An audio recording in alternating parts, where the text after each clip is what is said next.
आप सभी का स्वागत है। हम नेक्स्ट वीडियो लेकर आए हैं, a letter to God. It has been written by G L. फंटस।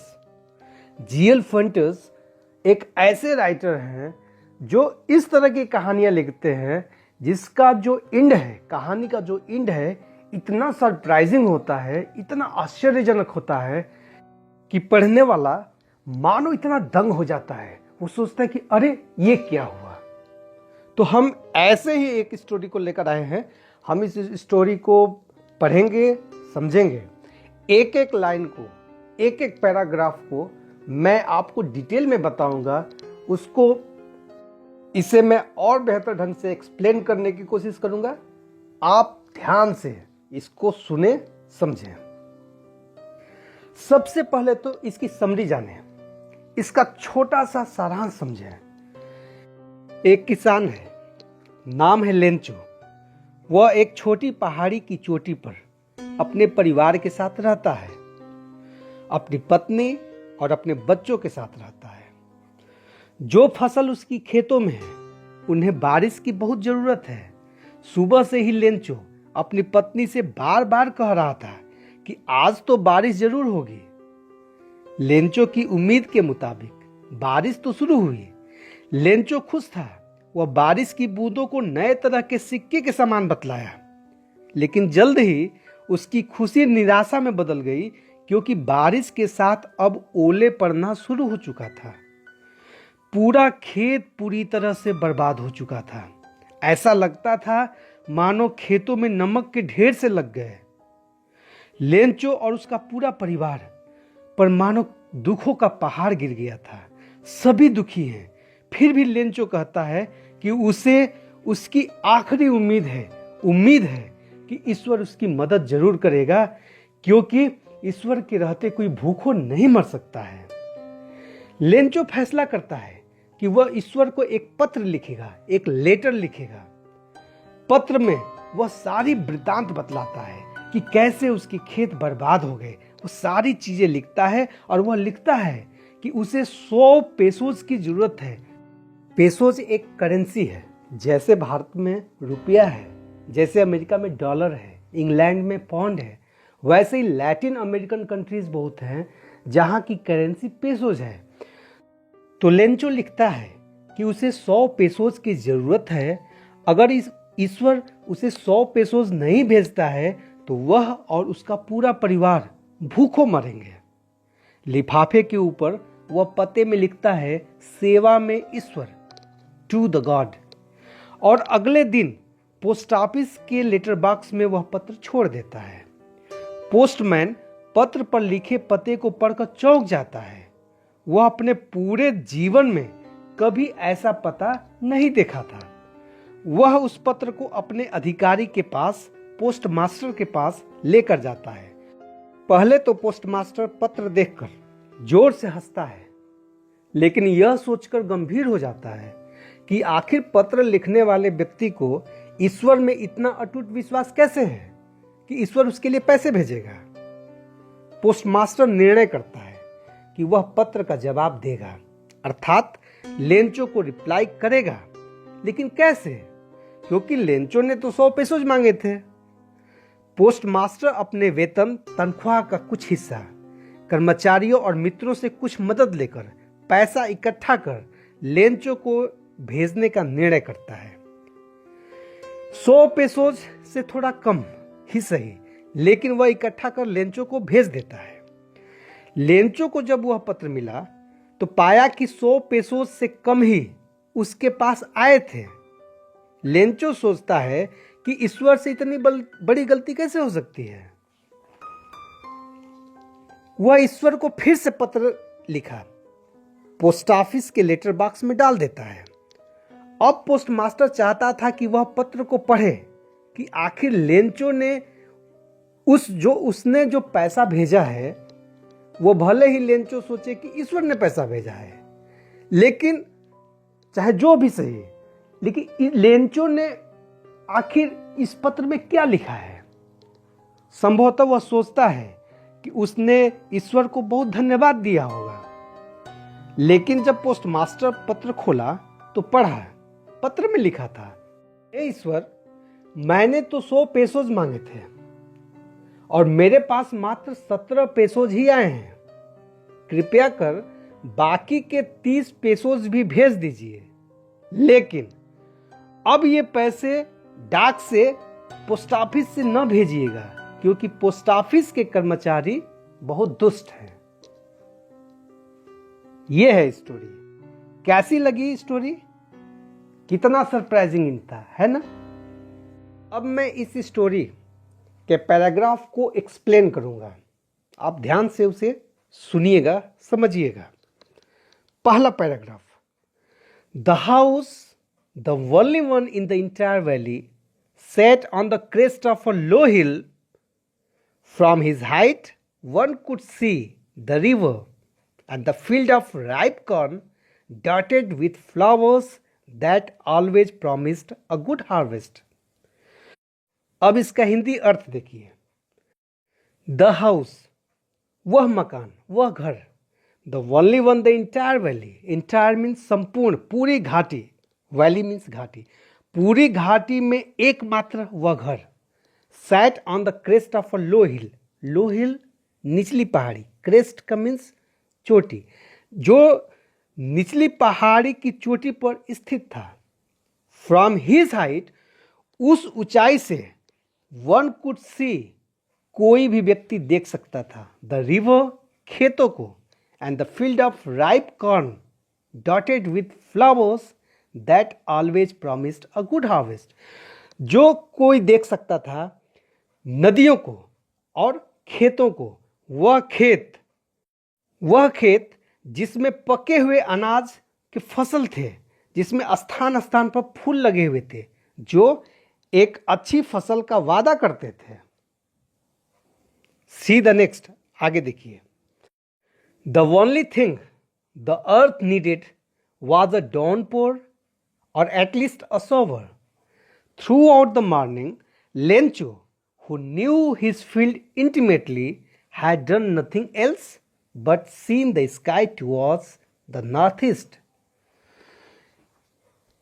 धरती को यदि एक वस्तु की जरूरत थी, अगर द ओनली थिंग, एक चीज, द अर्थ नीडेड, जिसकी इस धरती को जरूरत थी, वह था अ डाउनपोर, भारी वर्षा, और एटलीस्ट अ शॉवर, या कम से कम एक बौछार। शॉवर मीन्स बौछार।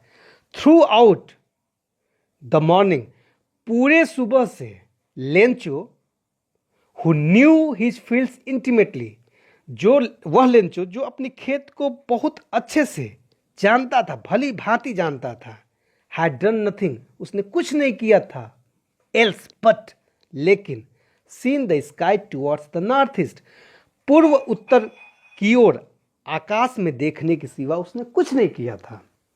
धरती को यदि किसी वस्तु की आवश्यकता थी तो केवल एक भारी वर्षा की आवश्यकता थी, या कम से कम एक बौछार की आवश्यकता थी।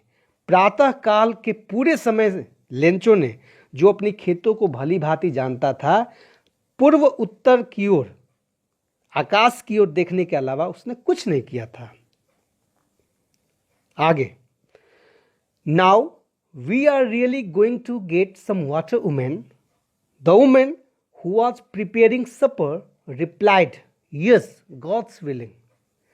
The older boys were walking in the field while the smaller ones were playing near the house until the woman called to them all, come for dinner. आगे देखिए, डबल इन्वर्टेड कमा में लिखा है, now we are really going to get some water women. That means कि double inverted comma quotation mark के अंदर है, अर्थात कोई यह बोल रहा है। कौन बोल रहा है? लेंचो बोल रहा है, अपनी पत्नी से बोल रहा है। कह रहा है कि प्रिय, अब हमें कुछ वर्षा का जल प्राप्त होने वाला है। Now we are really going to get some water women. Women अपनी पत्नी को कहता है कि अब हम कुछ वर्षा का जल प्राप्त करने वाले हैं। उस स्त्री ने, the women who was preparing supper, वह स्त्री जो नाश्ता भोजन तैयार कर रही थी, उसने उत्तर दिया, रिप्लाइड, यस, गॉड्स विलिंग, हाँ, यदि ईश्वर ने चाहा। The older boys way working in the field, जो बड़े लड़के थे खेतों में काम कर रहे थे। While the smaller once way playing near the house, और जो छोटे लड़के थे, लेंचो के जो छोटे लड़के थे, वे सब घर के पास ही खेल रहे थे। Until the women call to them all, जब तक कि उस औरत ने उनको बुला नहीं लिया। औरत उनको बुलाती है, कहती है कम फॉर डिनर, रात्रि के भोजन के लिए आ जाओ। अब इसके आगे, it was during the meal that just Lencho had predicted, big drops of rain began to fall. In the northeast, huge mountains of clouds could be seen approaching. The air was fresh and sweet. It was during the meal. Meal का means भोजन। भोजन के समय, just as Lencho had predicted, जैसा कि Lencho ने भविष्यवाणी की थी। Predict means भविष्यवाणी करना। Big drops of rain began to fall. बारिश की बड़ी बड़ी बूंदें गिरने लगी। In the north east huge mountains of clouds, उत्तर पूर्व दिशा में बड़े बड़े पहाड़ जैसे बादल। Huge mountains of clouds, huge विशाल, माउंटेन्स मीन्स पहाड़, ऑफ क्लाउड्स, क्लाउड्स मीन्स बादल। नॉर्थ ईस्ट पूर्व, उत्तर पूर्व दिशा में बड़े बड़े पहाड़ जैसे बादल। कुड बी सीन, देखा जा सकता था। अप्रोचिंग, आते हुए। The air was fresh and sweet, जो हवा थी वह ताजी, स्वच्छ और सुगंधित थी। भोजन के समय, जैसा कि लेंचो ने भविष्यवाणी की थी, वर्षा की बड़ी बड़ी बूंदें गिरने लगी। उत्तर पूर्व दिशा में बड़े बड़े पहाड़ जैसे बादल आते हुए दिखाई दिए। हवा, वायु स्वच्छ, ताजी और सुगंधित थी। Paragraph 4, the man went out for no other reason than to have the pleasure of feeling the rain on his body, and when he returned, he exclaimed, "These are not raindrops falling from the sky. They are new coins. The big drops are 10-cent pieces, and little ones are 5s." इसका अर्थ देखिए। The man, वह व्यक्ति अर्थात Lencho, went out for no other reason than to have the pleasure of feeling the rain on his body. वह व्यक्ति केवल इसलिए बाहर निकल पड़ा कि वर्षा की बूंदों का आनंद वह अपने शरीर पर अनुभव करेगा। And when he returned, he exclaimed, और जब वह वापस आया तो वह जोर से चिल्लाया, आश्चर्यजनक तरीके से चिल्लाया, These are not raindrops falling from the sky. यह आकाश से गिरने वाली वर्षा की बूंदें नहीं हैं। They are new coins. यह नए तरह के सिक्के हैं। The big drops are 10-cent pieces. जो बड़ी बड़ी बूंदें हैं वह 10 सेंट के सिक्के हैं। And the little ones are 5s. और जो छोटे छोटे बूंदें हैं वह 5 सेंट के सिक्के हैं। Paragraph 5, with a satisfied expression, he regarded the field of ripe corn with its flowers draped a curtain of rain. But suddenly a strong wind began to blow, and along with the rain, very large hailstones began to fall. These truly did resemble new silver coins. The boys, exposing themselves to the rain, ran out to collect the frozen pearls. इसका हिंदी अनुवाद देखिए। With a satisfied expression, एक संतुष्ट भाव से। He regarded the field of ripe corn with its flowers draped a curtain of rain. वह वर्षा की चादर में लिपटे हुए अपने पके हुए अनाज और उसके फूलों से भरे खेत को देखा। बट सडनली, लेकिन अचानक, a strong wind began to blow, बहुत तेज, अचानक तेज हवा चलने लगी। And along with the rain, very large hailstones began to fall. और वर्षा के साथ बहुत बड़े बड़े ओले गिरने लगे. These truly did resemble new silver coins.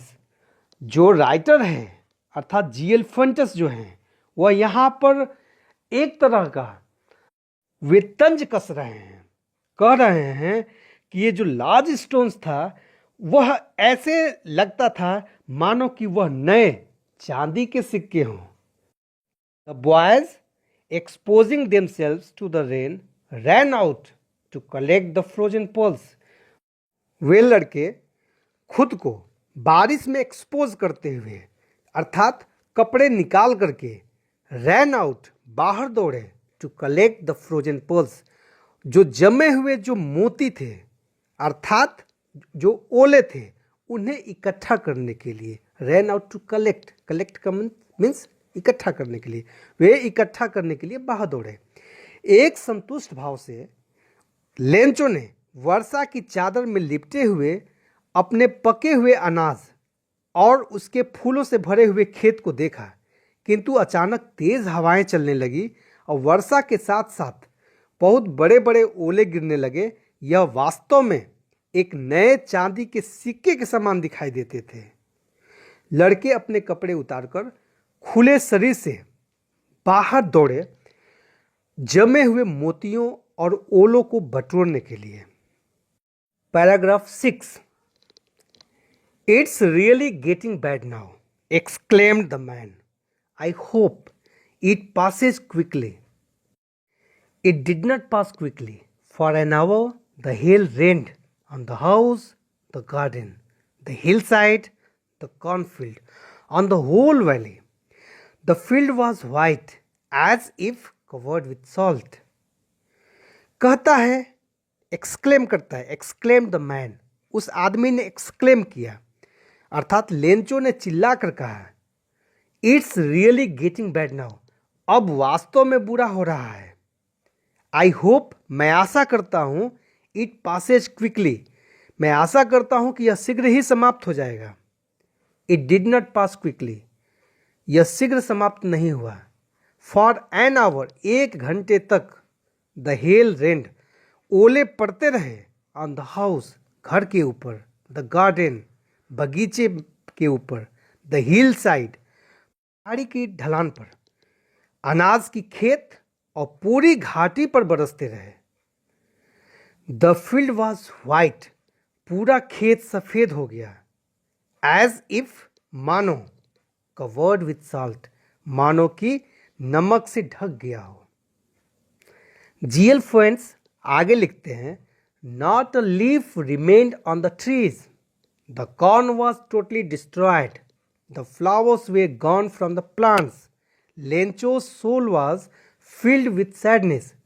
When the storm had passed, he stood in the middle of the field and said to his sons. देखिए इसका अर्थ. Not a leaf remained on the trees. पेड़ों पर एक पत्ते तक नहीं बचे थे. The corn was totally destroyed. जो अनाज थे वो पूरी तरह से बर्बाद हो चुके थे. The flowers were gone from the plants. पौधों से जो फूल थे वह गिर चुके थे. Lencho soul was filled with sadness. Lencho का जो हृदय था, जो उसकी आत्मा थी, वह दुख से भर गई थी. When the storm had passed, जब वह आंधी, जब वह तूफान गुजरा. He stood in the middle of the field, तो वह अपने खेत के मध्य में जाकर खड़ा हुआ. And said to his sons, और वह अपने बच्चों से, अपने लड़कों से कहा, A plague of locusts would have left more than this. The hail has left nothing. This year we will have no corn. That night was a sorrowful one. All our work for nothing. There's no one who can help us. Hindi अर्थ देखिए. A plague of locusts. Locust means होता है टिड्डी. Plague means group, टिड्डियों का समूह.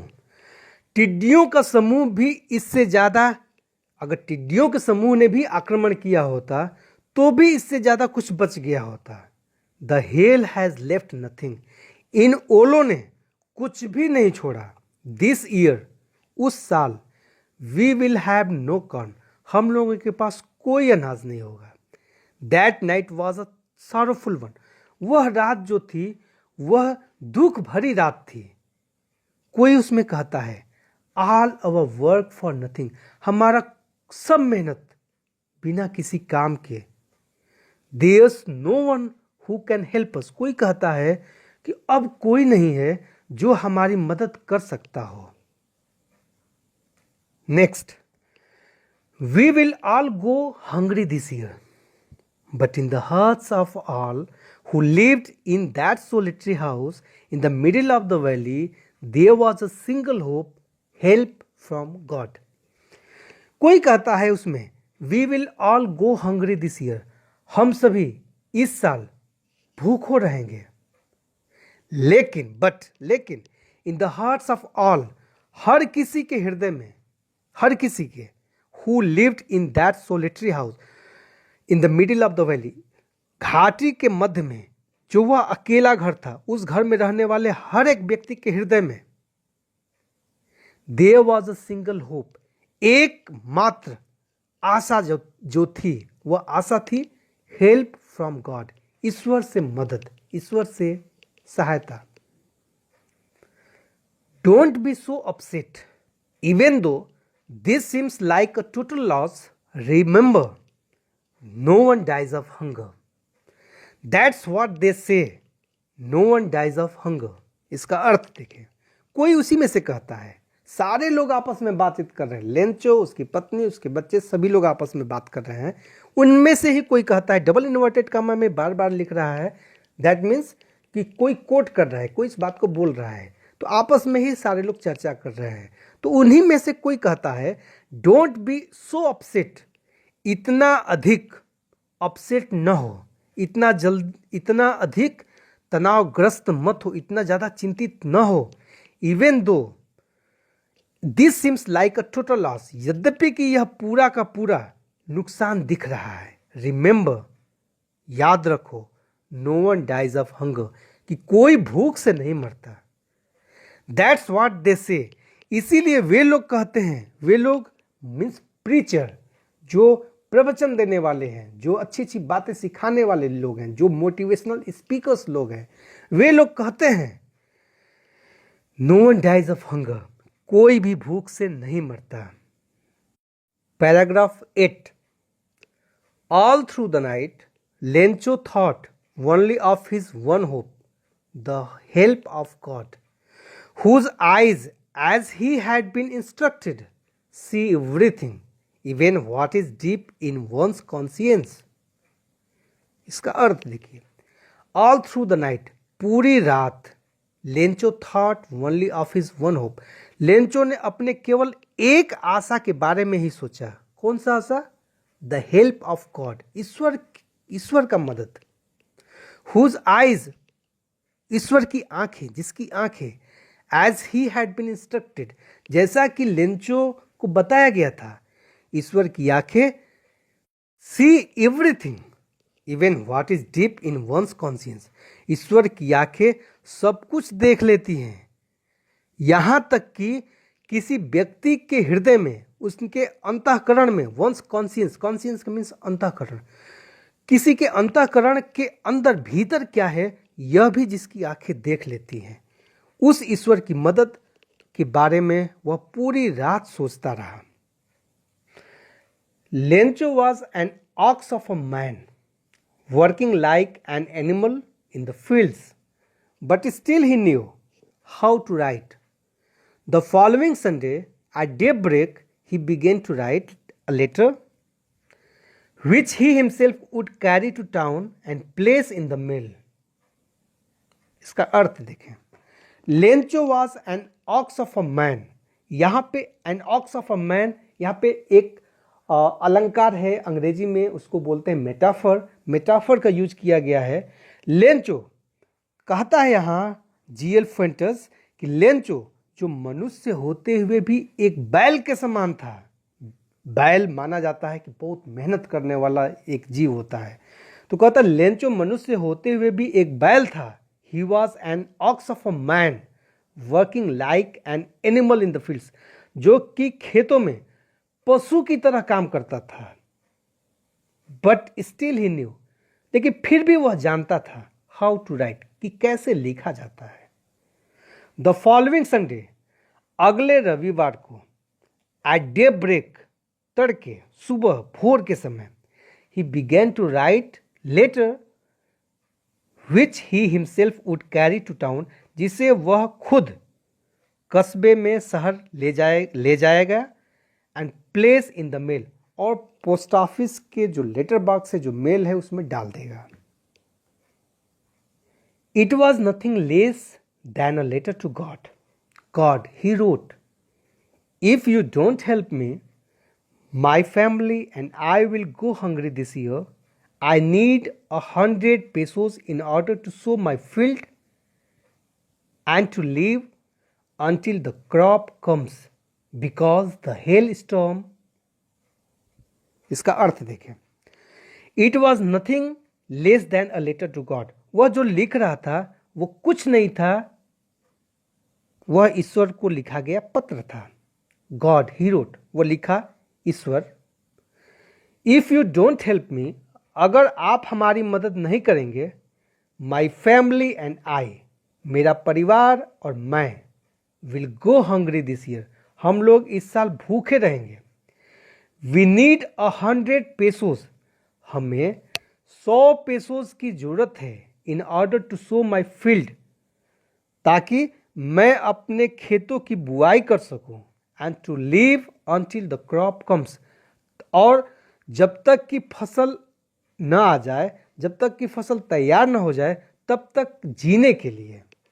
Because, क्योंकि the hell storm, क्योंकि ओलों ने, इसके बाद देखिए डॉट डॉट लिखा है, दैट मीन्स पूरी वृतांत वो लिखता है कि कैसे हेल स्टॉर्म ने पूरे फसल को उसके बर्बाद कर दिया था। He wrote to God on the envelope, put the letter inside, and still troubled, went to town. At the post office, he placed a stamp on the letter and dropped into the mailbox. He wrote to God, inverted comma में, सेवा में ईश्वर, भगवान को। On the envelope means लिफाफे, लिफाफे के ऊपर उसने लिखा, जो पता लिखा जाता है, उस पते में लिखा सेवा में ईश्वर या सेवा में भगवान, to God.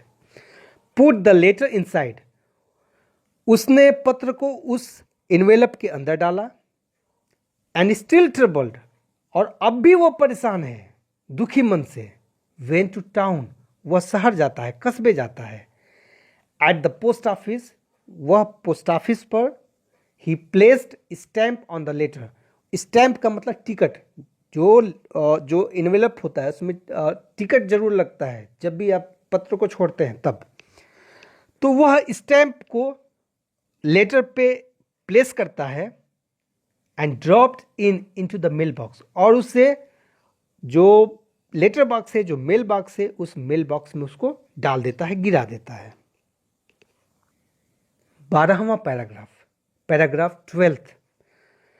One of the employees, who was a postman and also helped at post office, went to his boss laughing heartily, showed him the letter to God. Never in his career as a postman had he known that address. Hindi अनुवाद। One of the employees, कर्मचारियों में से एक, who was a postman, जो कि एक डाकिया था, and also helped at post office, और वो जो पोस्ट ऑफिस पे मदद करता था, सहायक के रूप में काम करता था। वेंट टू हिज बॉस, वो अपने अधिकारी के पास जाता है, लॉफिंग हार्टली, जोर जोर से हंसते हुए, and showed him the letter to God, ईश्वर को लिखा गया पत्र वो अपने अधिकारी को दिखाया।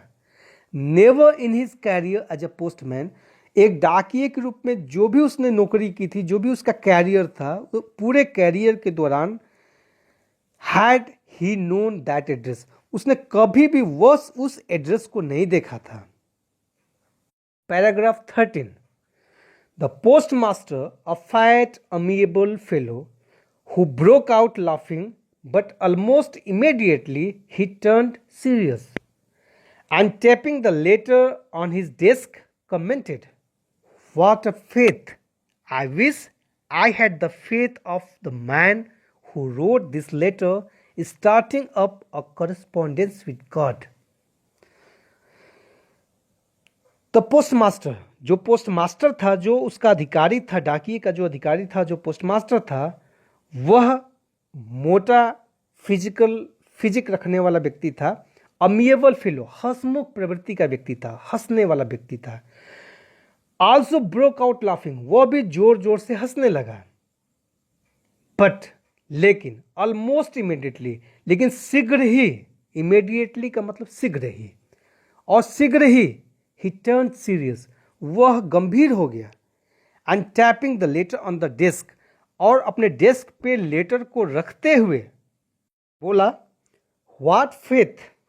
I wish I had the faith of the man who wrote this letter, starting up a correspondence with God."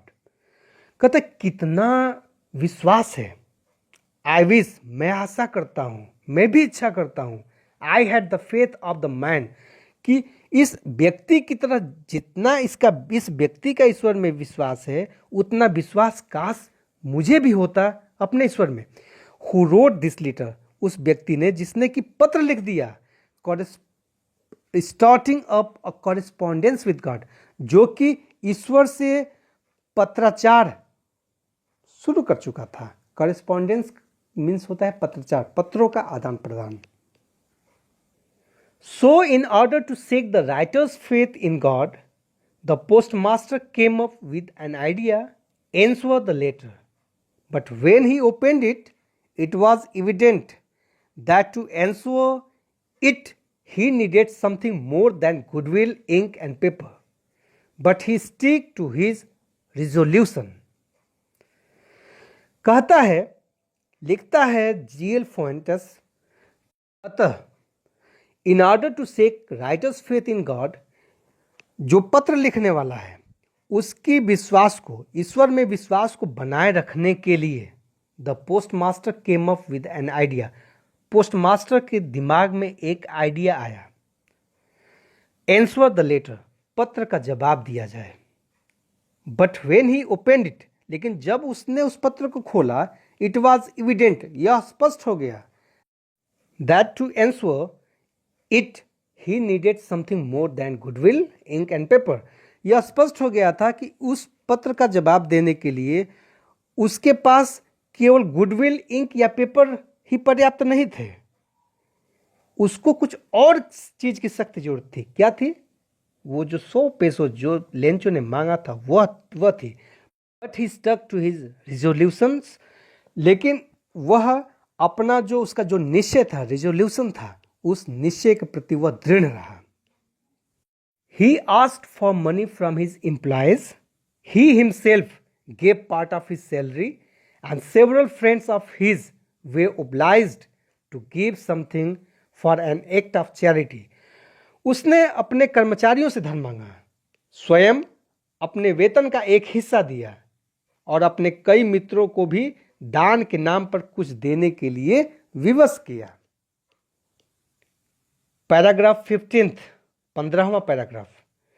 It was impossible for him to gather together the 100 pesos, so he was able to send the farmer only a little more than half. He put the money in an envelope addressed to Lencho, and with them a letter containing only a single word as a signature, God. इसका अर्थ देखिए।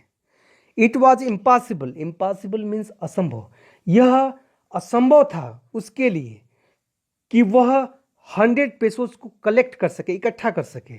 सो he was able to send the farmer, तो केवल वह किसान को इतना ही समर्थ हो सका, only a little more than half, कि आधे से कुछ ज़्यादा वह पैसा सेंड कर सके, भेज सके। He put the money in an envelope address to Lencho, Lencho को एड्रेस किए हुए, लेंचो का एड्रेस लिखे हुए एक लिफाफे में उसने जो भी पैसे थे आधे से कुछ ज़्यादा उस पैसे को रखा, and with them a letter containing only a single word as a signature God, और उसके साथ एक लेटर भी उसमें रखा जिसमें कि केवल एक ही शब्द लिखा था, मानो जैसे कि सिग्नेचर दस्तखत किए हुए है गॉड, ताकि लेंचो को पता चल सके कि ये जो पैसे जो लिफाफे में भर के आए हैं, जो भर के भेजा गया है, वह ईश्वर के द्वारा भेजा गया है। पैराग्राफ 16वां। The following Sunday Lencho came a bit earlier than usual to ask if there was a letter for him. It was the postman himself who handed the letter to him, while the postmaster, experiencing the contentment of a man who has performed good deed, looked on from the doorway of his office. अगले रविवार को, the following Sunday, अगले रविवार को, Lencho came a bit earlier than usual. Lencho जिस समय पे उसे पहुंचना चाहिए उस समय से थोड़ा सा पहले ही वहां पहुंचा। If there was a letter for him, कि क्या उसके लिए कोई पत्र है। इट वॉज द पोस्टमैन, वो जो डाकिया था वह खुद से, who handed the letter to him, वो खुद से उस पत्र को हैंड ओवर किया लेंचो को।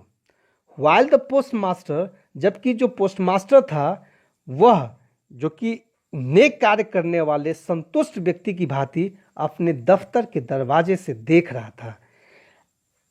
Experiencing the contentment of a man who has performed good deed, deed का मीन्स कार्य, अच्छा कार्य जो परफॉर्म किया था, जो अच्छा कार्य किया था, उस अच्छे कार्य, नेक कार्य करने वाले एक संतुष्ट व्यक्ति की भांति वह दफ्तर के दरवाजे से देख रहा था कि वहां क्या हो रहा है। लेंचो को वह पत्र डाकिए द्वारा दिया जा रहा था। Paragraph 17। Lencho showed not the slightest surprise on seeing the money. Such was his confidence. But he became angry when he counted the money. God could not have made a mistake, nor could he have denied Lencho what he had requested. कहता है कि Lencho जो है, जब वह पत्र पाता है, जब उस पत्र में पैसे देखता है, तो वह तनिक भी, स्लाइटेस्ट, थोड़ा सा भी सरप्राइज, आश्चर्य, थोड़ा सा भी सरप्राइज, थोड़ा सा भी आश्चर्य नहीं दिखाता है। सच वाज हिज कॉन्फिडेंस, उसका जो विश्वास था वह इतना अटूट विश्वास था कि ईश्वर को तो पैसे भेजना ही भेजना है, इस तरह के विश्वास था उसको। तो इसलिए जब वो पैसे देखता है लिफाफे में तो वह तनिक भी उसको आश्चर्य नहीं है। बट ही बिकेम एंग्री, लेकिन वह गुस्से में हो गया, क्रोधित हो गया। When he counted the money, जब वह पैसे को गिना, क्योंकि जो पैसे थे उसमें 100 पेसोस तो थे नहीं, उसमें थे केवल 70 पेसोस। जीएल फुएंटेस आगे लिखता है, कहता है कि God could not have made a mistake, ईश्वर कभी गलती नहीं कर सकता है। ना could he have denied Lencho, और न ही वह लेंचो को डिनाई कर सकता है, न ही वह लेंचो को पैसे देने से मना कर सकता है। What he had requested, Lencho ने जो भी रिक्वेस्ट किया था, निवेदन किया था 100 पेसोस भेजने की, वो जानता था कि ईश्वर मना नहीं कर सकता है। पैराग्राफ 18। इमीडिएटली, अचानक, Lencho went up to the window to ask for paper and ink. On the public writing table he started to write with much wrinkling of his brow caused by effort he had to make to express his ideas. When he finished, he went to the window to buy a stamp which he licked and then affixed to the envelope with a blow of his fist. Immediately, अचानक, Lencho went up to the window, अचानक वह window के पास जाता है, खिड़की के पास जाता है, टू आस्क फॉर पेपर, कागज मांगने के लिए, एंड इंक, और स्याही मांगने के लिए, लिखने के लिए, pen. On the public writing table, जो सार्वजनिक, जो लिखने वाला जो टेबल होता है, उस टेबल पे ही स्टार्टेड टू राइट, वो लिखना शुरू किया। With much wrinkling of his bro, अपने अपने माथे को सिकुड़ करके, ब्रो अपने माथे को सिकुड़ करके, caused by the effort he had to make to express his ideas. जो जो जो भौहें थी, जो रिंकल कर रहे थे, जो सिकुड़ रहे थे, ऐसे मानो कि जो कुछ वो अपने विचारों को जो एक्सप्रेस करने वाला था, उसको एक्सप्रेस करने के दबाव के कारण, एक प्रयास के कारण उसके भौहें मानो सिकुड़ रहे थे। व्हेन ही फिनिश्ड, जब उसने पत्र लिखना समाप्त किया, he went to the window, वह खिड़की के पास जाता है, to buy a stamp, ticket खरीदने के लिए। विच ही लिक मतलब अपने जीभे से, अपने जीभ से उसको लिक करता है, चस्पाने के लिए, चस्पा करने के लिए। And then affix to the envelope with a blow of his fist, और तब वह लिफाफे के ऊपर उससे चस्पा करता है, with a blow of his fist, अपने मुक्के के दम पे। अब ये आखिरी पैराग्राफ है, पैराग्राफ 19th।